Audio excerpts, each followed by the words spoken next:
Salut tout le monde. Un petit coucou, petite vidéo d'intro avant la vraie vidéo. J'avais oublié de dire quelque chose, donc je le fous dans cette vidéo et dans quelques minutes la vidéo qui enchaîne sera une vidéo que j'ai enregistrée, que je viens de finir. Et j'ai décidé de faire cette vidéo pour parler de ce problème familial, de ce que je considère être une malédiction dans ma famille, c'est-à-dire moi qui ai rejeté mon père à 19 ans et mes enfants qui m'ont rejeté aussi il y a 7 ans à peu près. C'est ce phénomène que l'on appelle dans le jargon psychologique l'aliénation parentale et ça fait des années, ça fait 7 ans que j'étudie la question et c'est fascinant parce que derrière il y a des ramifications psychologiques, philosophiques, spirituelles et mythiques. C'est un truc de fou. Hein. Et quand j'ai rejeté mon père à 19 ans, je ne me rendais pas compte de la réaction en chaîne, de ce que j'étais une marionnette. Je comprenais rien, j'étais curieux de rien, j'étais soumis à une sorte d'endoctrinement psychologique très puissant lié à la violence de l'enfance que j'ai eue et aux abus psychologiques que je considère avoir traversé venant de ma mère. Et donc je ne me rendais pas compte en fait que en rejetant mon père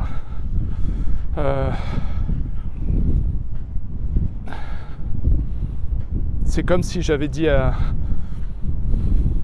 indiqué à l'univers que c'était ok de rejeter un père. Et quand je l'ai rejeté, à l'époque j'avais pas d'enfant, donc pour moi, tout ce que je décris dans cette chaîne, j'en étais pas du tout conscient lorsque j'avais 19 ans. Donc, et durant ces 7 dernières années, j'ai côtoyé une centaine de parents, de familles qui souffrent l'aliénation parentale. Et j'ai pu tenir et survivre grâce à eux. Avec ce drame, cette tragédie qui est l'aliénation parentale où finalement les vraies victimes ce sont les enfants qui grandissent avec un seul des parents scindés en deux et c'est une catastrophe. Et donc j'ai parmi les figures inspirantes de ces dernières années il y a Maddy qui une jeune femme qui a commencé à avoir un enfant il y a quelques années et qui a une histoire tragique derrière elle à cause des efforts monstrueux de sa mère. Elle a rejeté son père pendant 20 ans. Pendant 20 ans, elle a cru que son père c'était un démon, un monstre, et elle a renoué qu'avec lui à partir du moment où elle a commencé à avoir des enfants. Et là, ça a été le choc. Je pense qu'elle est condamnée à souffrir jusqu'à la fin de ses jours ce mensonge et les 20 années qu'elle a passées sans relation avec son père. Et donc depuis, elle a fait une chaîne sur YouTube où elle parle de son histoire et elle essaye de contribuer et elle fait vraiment un boulot génial. Et c'est l'épisode d'hier qui m'a donné envie de faire l'épisode d'aujourd'hui pour parler encore une fois de l'aliénation parentale et peut-être un jour aider ou inspirer mes enfants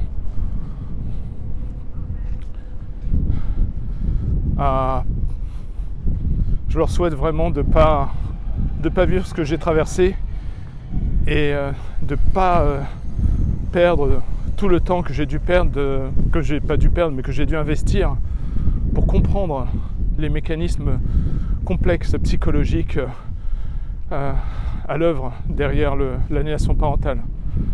Donc voilà, c'était la petite introduction. Donc je mettrai en lien la chaîne de Madi et l'épisode qui m'a inspiré à faire cet épisode aujourd'hui. Voilà. Merci à vous tous, avec tout mon amour. Ciao. Salut tout le monde. J'espère que vous allez bien. Alors aujourd'hui je vous parle de ce lieu qui s'appelle Annenberg Community Beach House à Santa Monica. Et il est 14h18 et nous sommes le 22 avril 2025. Voilà, donc pour cet épisode, j'ai dû rédiger un peu la structure de ce que j'allais raconter. Et donc quelque chose de très sensible pour moi qui me marque depuis maintenant plus de 30 ans. Donc j'ai intitulé cet épisode Aliénation parentale, le père que j'ai rejeté et les enfants qui m'ont rejeté. Voilà. Donc aujourd'hui, donc je vais passer de mon calepin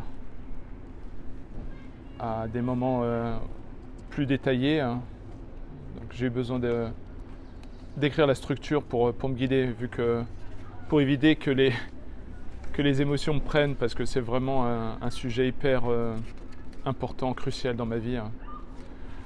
Alors,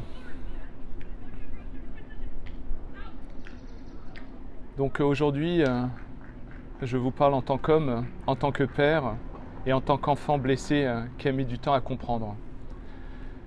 Il y a plus de 30 ans, à 19 ans, j'ai rejeté mon père. Et il y a 7 ans, mes enfants m'ont rejeté à leur tour. J'ai mis des années à comprendre que ce n'était pas une coïncidence, que c'était une répétition.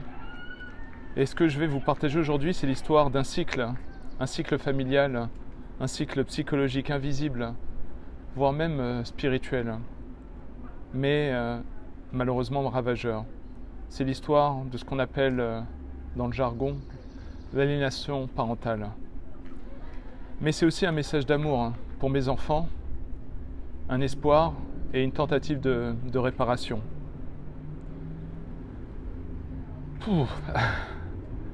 Car je crois qu'en comprenant nos blessures, on peut les transformer, et qu'un jour peut-être mes enfants comprendront ce que j'ai compris trop tard. Donc je fais cet épisode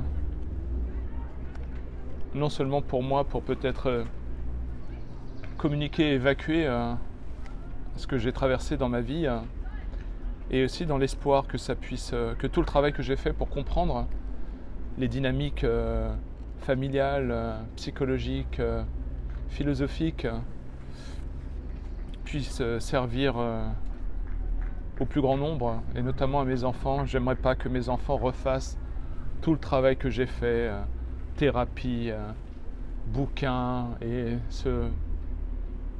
s'endommager dans la vie à cause de cette aliénation parentale. Avant de commencer, pour ceux qui viendraient juste d'arriver,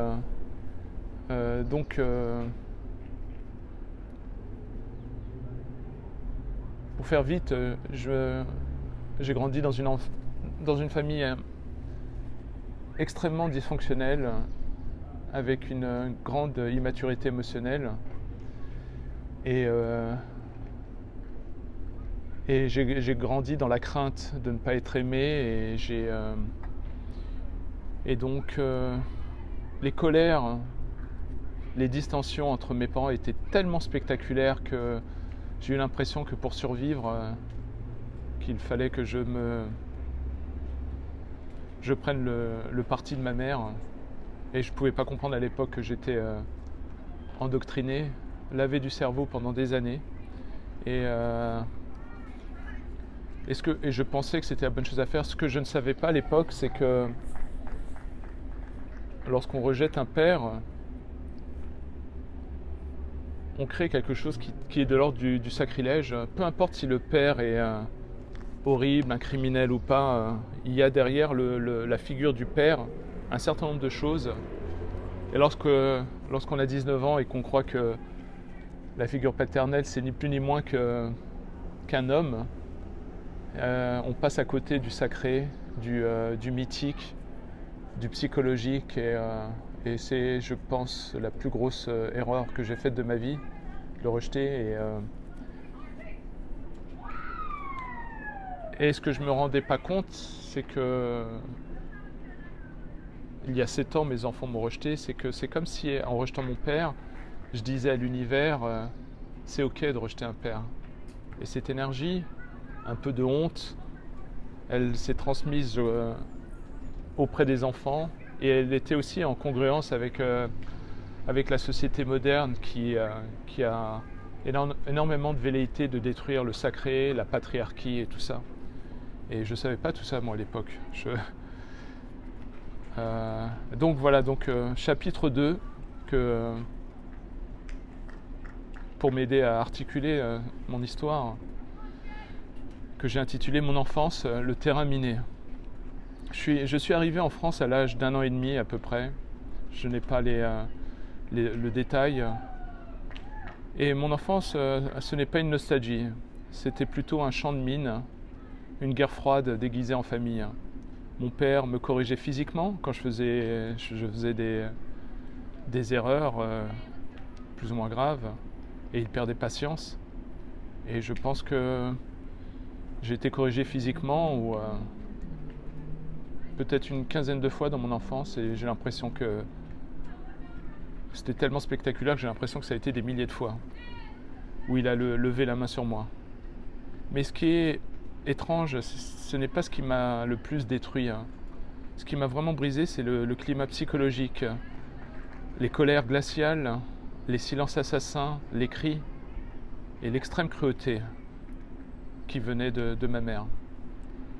Ces crises de nerfs arrivaient sans prévenir, comme des orages. Et ce n'est pas tant la violence que son imprévisibilité qui me glaçait le sang. Et chez nous, il n'y avait ni câlin, ni je t'aime, ni tendresse. Seulement des orages, et j'avais l'impression qu'on devait s'estimer heureux parce qu'on avait un toit et qu'il y avait à manger. Et moi, le petit garçon, le petit Athème de 5 ans, 8 ans, j'étais là, entre deux adultes immatures émotionnellement. J'avais l'impression de reconnaître des enfants blessés dans des corps d'adultes qui faisaient leur crise de nerfs, et c'était terrifiant. Et je pèse mes mots, hein, c'était vraiment spectaculaire. Et j'avais l'impression qu'ils n'étaient pas capables de me protéger, ni de m'aimer sainement. Et moi, j'essayais de survivre. Puis, très tôt, j'ai développé une loyauté aveugle envers ma mère. Comme tous les enfants qui aiment leur mère, moi, j'aimais énormément ma mère. J'étais prêt à tout pour la protéger, même à rejeter mon père. Et ma mère m'a emporté dans un enchevêtrement que l'on appelle psychologique, où elle se présentait comme la victime et que mon père était le bourreau. Et nous, les enfants, nous sommes devenus comme des soldats d'un mensonge familial, comme faisant partie d'une secte mentale sans issue. À la maison, ma mère était sacrée, intouchable, et mon père, lui, devenait petit à petit le diable. Et il y a ce phénomène que l'on appelle en psychologie le splitting, où petit à petit, tout est devenu blanc ou noir, manichéen. Donc l'un était tout blanc, ma mère, l'autre était tout noir, mon père. Il n'y avait plus de nuances, plus de vérité, seulement la peur. Et dans cette atmosphère, j'ai grandi petit à petit en haïssant mon père, persuadé qu'il était la source de toutes nos souffrances. En réalité, j'étais manipulé et je ne le savais pas.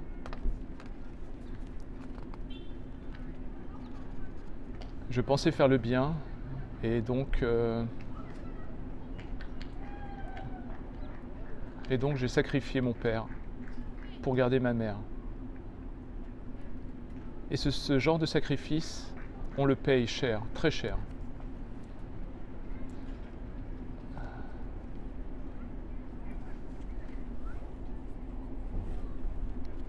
Ensuite,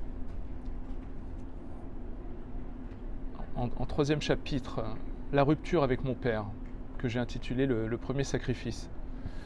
J'avais 19 ans, l'âge où l'on croit tout savoir, l'âge où l'on pense être libre alors qu'on est encore sous emprise.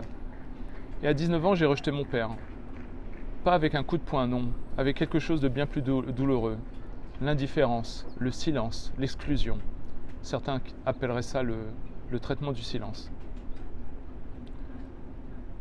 Je croyais que c'était moi qui décidais, mais j'étais simplement le fruit d'un endoctrinement.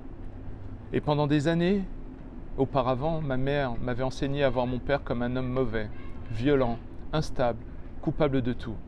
Et moi, pour survivre, pour continuer à exister à ses côtés, j'ai adhéré à cette vision. D'ailleurs, je pense que je n'avais pas le choix. Et c'est ce qu'on appelle l'aliénation parentale. Une guerre qui ne se fait pas avec des armes, mais avec des récits. Et j'avais avalé celui-là comme une vérité.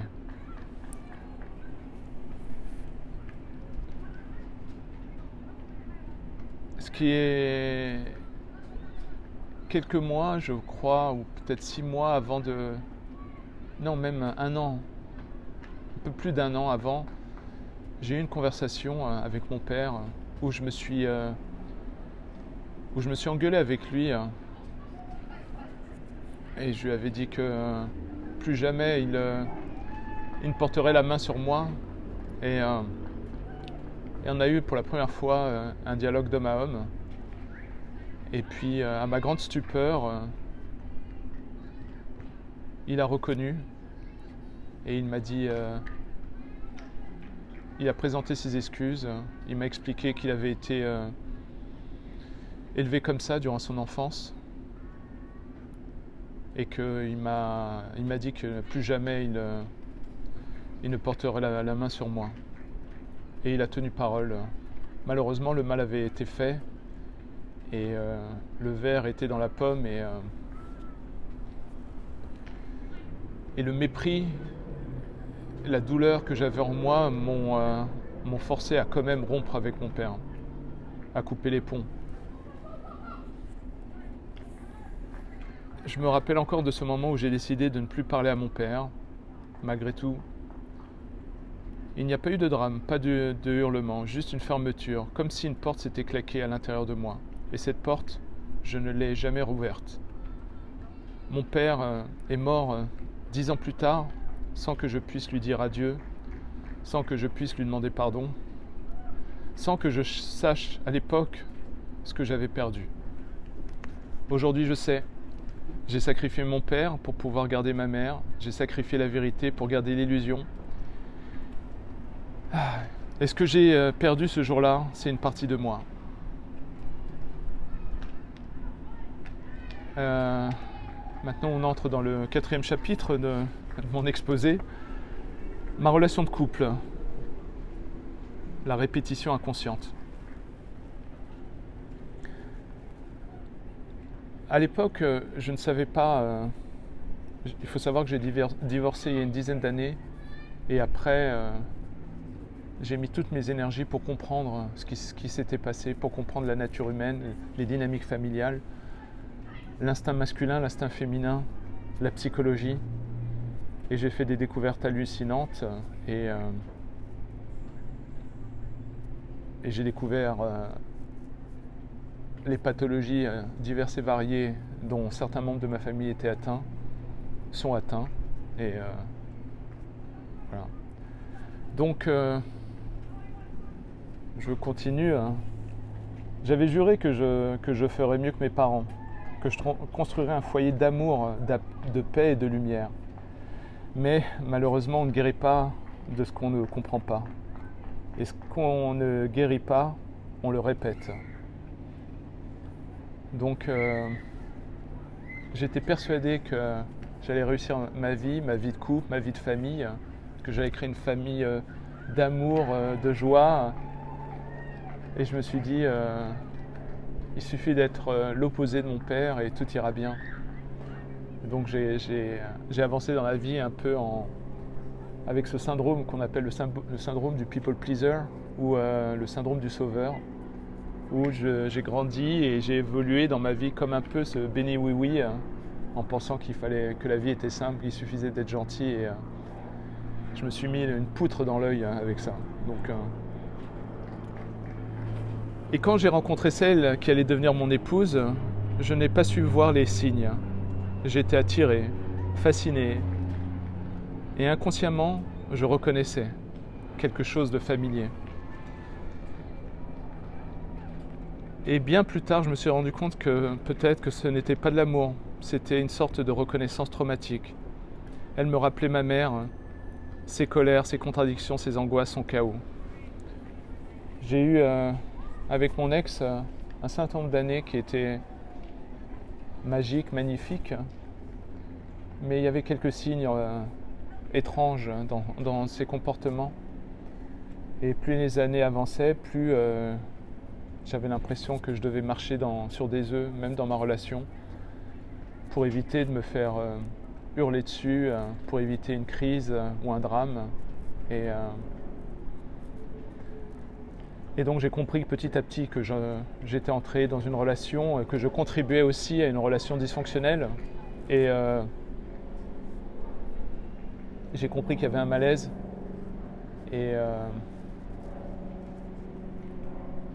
Mais au bout d'un certain nombre d'années, j'ai eu de grandes difficultés. Je n'ai pas réussi à rompre. Et je ne savais pas à l'époque. Mais en fait, il y avait déjà un lien traumatique qui s'était lié entre mon ex et moi. Et moi, je pensais que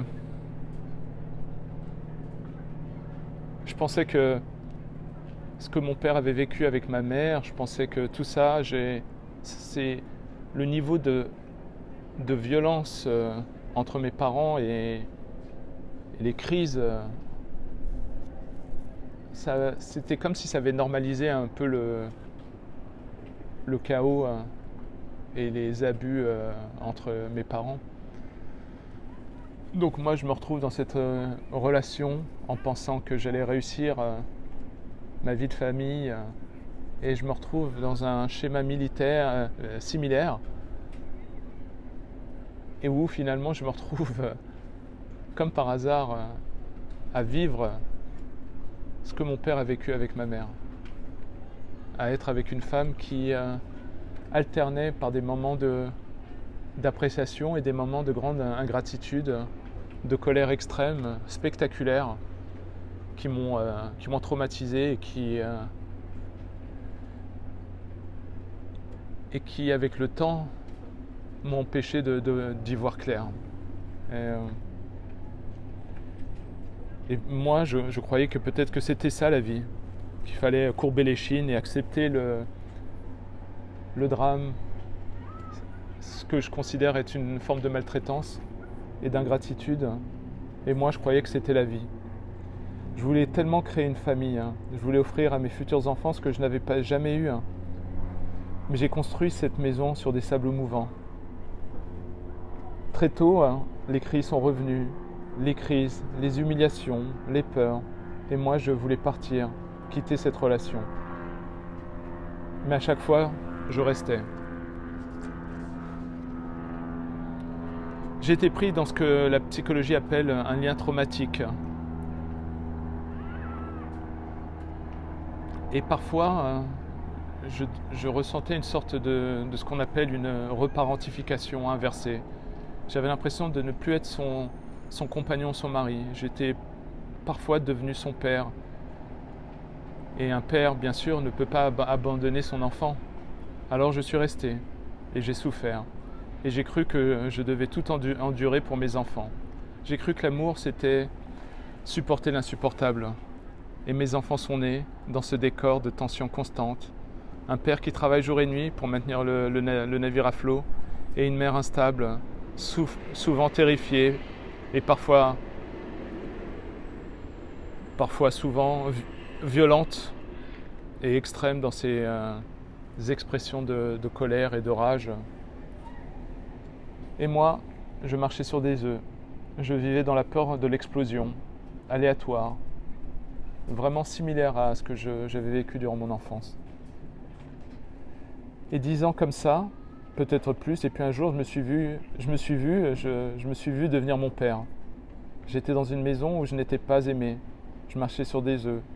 Et mes enfants, mes pauvres enfants, ont assisté à tout, impuissants. Les moments de tension étaient tels dans mon couple, et c'était tellement terrifiant. J'avais l'impression que parfois les crises de colère de mon ex, j'avais l'impression, j'ai pas de mots pour décrire, ça donnait l'impression d'être comme si c'était un exorcisme, avec des cris, des mots utilisés complètement violents. Et je me rappellerai toujours mes gamins, quand ils avaient entre 8 et 10 ans, je crois qu'ils sont venus me voir peut-être 3 fois en tout durant leur enfance pour venir me demander, de par leur innocence, de me dire mais papa, pourquoi maman est méchante avec toi?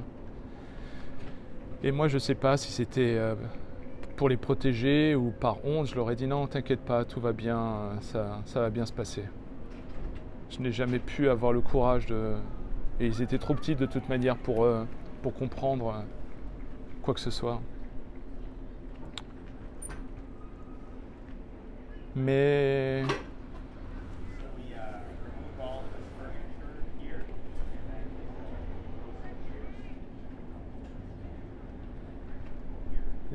j'ai vraiment eu cette impression, peut-être pendant les 2 tiers de ma relation. Ma relation avec mon ex a duré plus de 20 ans, peut-être 22 ans.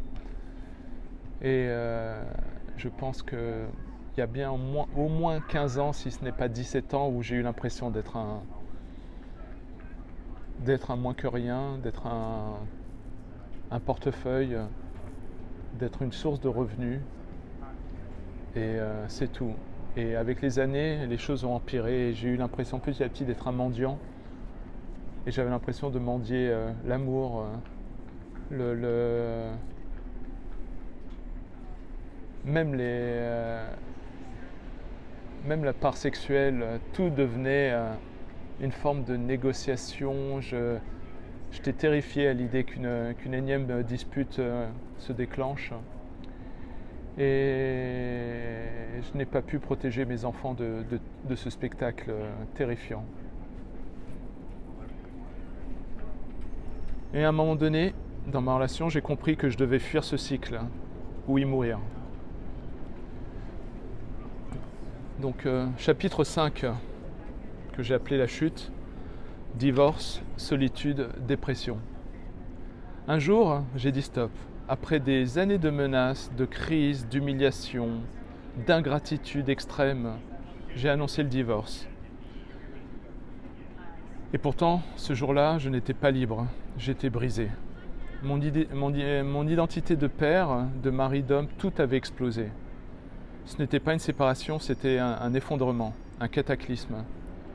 Je suis tombé dans un trou noir que je ne connaissais pas, une sorte de nuit sans fin. La honte, le vide. Et mes enfants, mes pauvres enfants, eux ont vécu ce divorce comme un cataclysme. Et je n'ai, encore une fois, pas su les protéger. Je n'ai pas su leur expliquer. Leur monde s'est effondré, le mien aussi. Et pendant plus de 3 ans, j'ai été un fantôme. Après mon divorce, j'ai eu bien 3 années de dépression. Mais une dépression t'as envie d'en finir. Et moi, je me suis fait cette promesse avant que mes enfants naissent. Je me suis fait cette promesse de jamais, jamais les abandonner. Et j'ai jamais abandonné mes enfants avant leur naissance et après, pas une seule fois. Ça ne veut pas dire que j'étais un père parfait, mais j'ai fait tout ce que je pouvais faire pour pouvoir subvenir aux besoins, en tout cas matériels, et malgré mes négligences émotionnelles que j'ai pu leur faire subir. Et donc pendant plus de 3 ans, j'étais un fantôme. Je pleurais seul la nuit, hein, en montant des meubles Ikea dans un appartement vide. J'avais tout laissé à mon ex, j'avais plus envie de rien. Et j'ai sombré, comme je viens de le dire, dans une dépression terrible. J'étais tellement épuisé. Et là, j'ai fait une erreur, on va dire. J'ai cherché du réconfort dans une nouvelle relation. Après le divorce, j'étais tellement à la ramasse et il fallait continuer à subvenir financièrement parce que les divorces en Californie sont super coûteux. Et il a fallu donc m'armer de courage et de survivre la catastrophe émotionnelle. Et j'étais pas prêt parce que pendant plus de 15 ans d'une relation hyper chaotique, parfois abusive, parfois pleine de hurlements, j'ai les menaces de la part de mon ex de me divorcer tous les ans. Et j'étais le seul qui travaillait dans le couple pendant peut-être 17 ans. J'étais la seule source de revenus. Et à chaque fois, comme durant mon enfance avec ma mère, il y avait ces crises de nerfs aléatoires qui pouvaient éclater pour tout et n'importe quoi. Et c'était des crises de nerfs qui n'invitaient pas au dialogue, hein. C'était juste du drame ultra explosif. Et j'avais l'impression que la seule option, c'était pour moi de la fermer.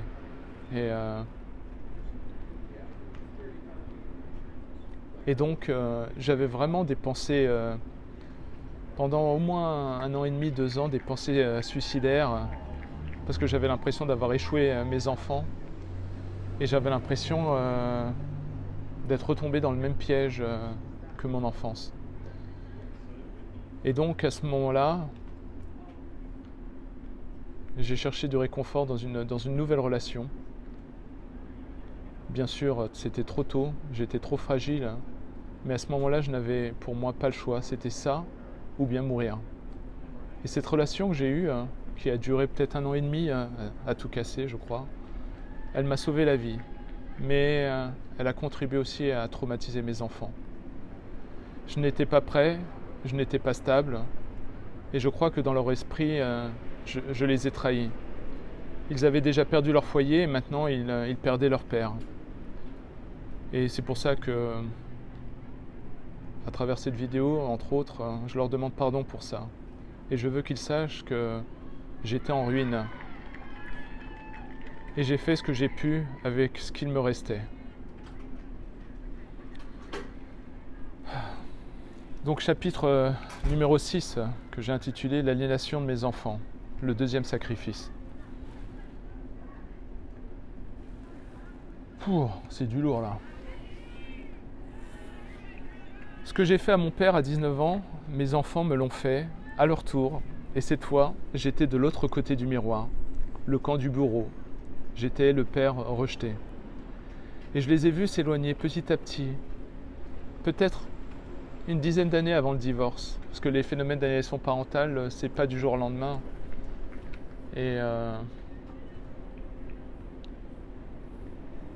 Et donc je les ai vus s'éloigner petit à petit, moins de regards, moins de confiance, moins de présence, et puis un jour plus rien.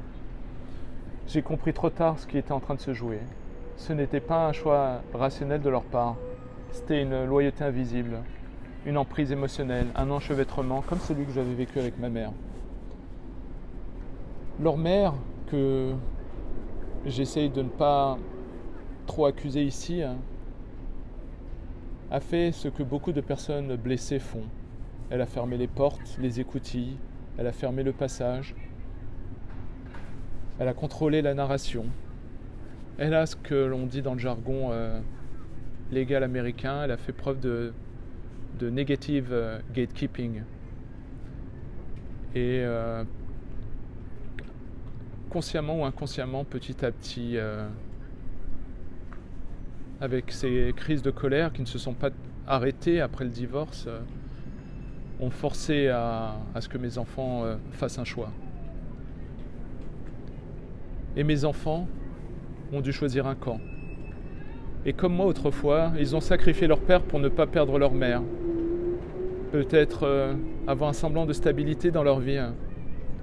Et ils ont obéi au même mécanisme. Et je ne leur en veux pas du tout. J'ai fait la même chose, moi. Et ça m'a coûté une vie de regret. Mais ce rejet, lui, m'a pulvérisé. Parce que j'avais tout donné pour les protéger. J'avais travaillé sans relâche. J'avais accepté l'inacceptable. J'étais resté avec cette femme que je considérais tantôt abusive et tantôt ingrate. Mais j'étais resté dans cette relation pour eux en pensant que c'était ce qu'il fallait faire. Et malgré tout, j'ai été perçu comme le problème. Et peut-être que c'est vrai, peut-être que mon rôle c'était de leur offrir une enfance stable. Peut-être que j'aurais dû rompre dès que j'ai vu les signes de crise. Et pendant 7 ans, les 7 dernières années, j'ai essayé de garder le lien. J'ai envoyé énormément de messages, de cartes, de cadeaux, de lettres, de vidéos, et j'ai prié. J'ai tout essayé. Trop sans doute. Et je me suis rappelé à l'époque que lorsqu'on est aligné, lorsque nous sommes en aliénation, que mon père, les quelques tentatives qu'il a pu faire pour essayer de renouer avec moi, je les ai perçues comme de la violence. Et moi, durant les 7 dernières années, j'ai bombardé mes enfants d'emails, de courriers, de lettres, de cadeaux.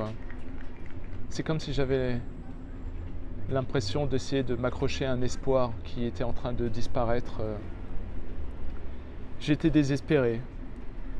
J'étais un père qui n'avait plus de main pour toucher ses enfants. Et plus je tendais la main, plus il s'éloignait. Jusqu'un jour, mon propre fils demanda une ordonnance restrictive, ce qu'on appelle en anglais un restraining order, où on est passé devant un juge pour garantir que je ne cherche pas à contacter mon fils pendant une année. Et là j'ai compris que le cycle était complet, l'histoire s'était refermée et je n'étais plus qu'un homme seul. Et donc voilà, et là j'arrive à la conclusion. Je suis content, j'ai réussi à pas faire une vidéo de 2 heures. Peut-être que je devrais utiliser ce format pour les prochaines vidéos, que je puisse écrire au moins un squelette et puis que ça puisse m'aider à guider mon articulation. Et donc voici la conclusion que j'ai appelée briser la chaîne. Et si je fais cette vidéo aujourd'hui, ce n'est pas pour me plaindre, ce n'est pas pour accuser, ce n'est même pas pour me justifier. Je la fais parce que je suis en train de comprendre. Et ce qu'on comprend, on peut le transformer. Parce que tant que l'on ne met pas de mots sur ce qu'on a vécu, on est condamné à le revivre, à le rejouer, encore et encore. J'ai rejeté mon père, mes enfants m'ont rejeté, 2 générations sacrifiées, 2 silences et 2 tragédies. Et maintenant, c'est à moi de faire quelque chose, de briser la chaîne et de ne pas transmettre cette blessure comme un héritage. Alors je veux dire à mes enfants, à mes futurs peut-être petits-enfants, à tous ceux qui écouteront cette histoire, que vous n'êtes pas obligés de répéter tout ça. Et vous pouvez choisir, vous pouvez comprendre avant de reproduire les schémas familiaux. Et en comprenant, vous aurez peut-être une chance de devenir libre. Et mes enfants, sachez que je ne vous ai jamais abandonné, pas une seule seconde. J'ai été maladroit, certes. Parfois, j'ai été lourd, dingue, mais j'ai fait ce que j'ai pu. Peut-être que j'étais en train de me noyer, mais ce qui est sûr, c'est que j'étais un homme brisé et j'étais perdu. Mais je vous ai toujours aimé, d'un amour qui me dépasse, qui me brûle et qui me construit. Et si vous regardez un jour cette vidéo, sachez que je suis là, que je vous attends et que mon cœur ne vous a jamais fermé la porte. Et tant qu'il il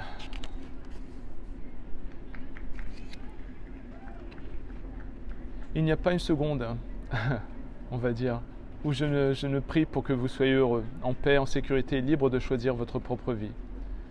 Cette vidéo, c'est comme une prière, c'est une pierre pour reconstruire, pour témoigner, pour réparer. Et si je peux, par ces mots, éviter à un seul parent, à un seul enfant, de sacrifier l'autre par ignorance, alors cette douleur n'aura pas été vaine.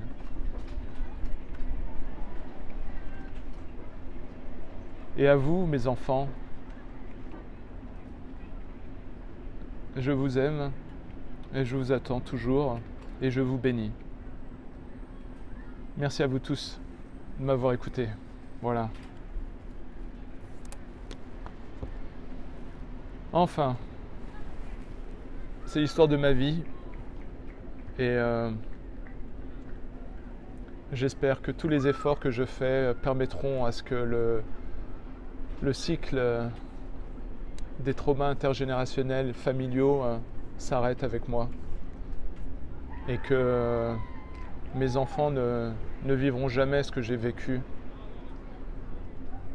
Je leur souhaite vraiment de réussir leur vie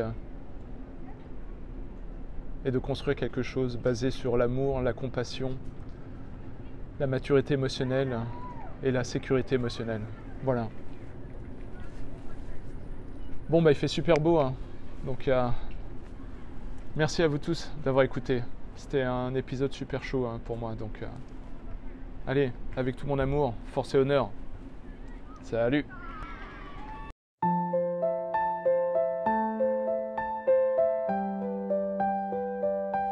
The road was long, the nights were cold, the weight was heavy, but I would not fold.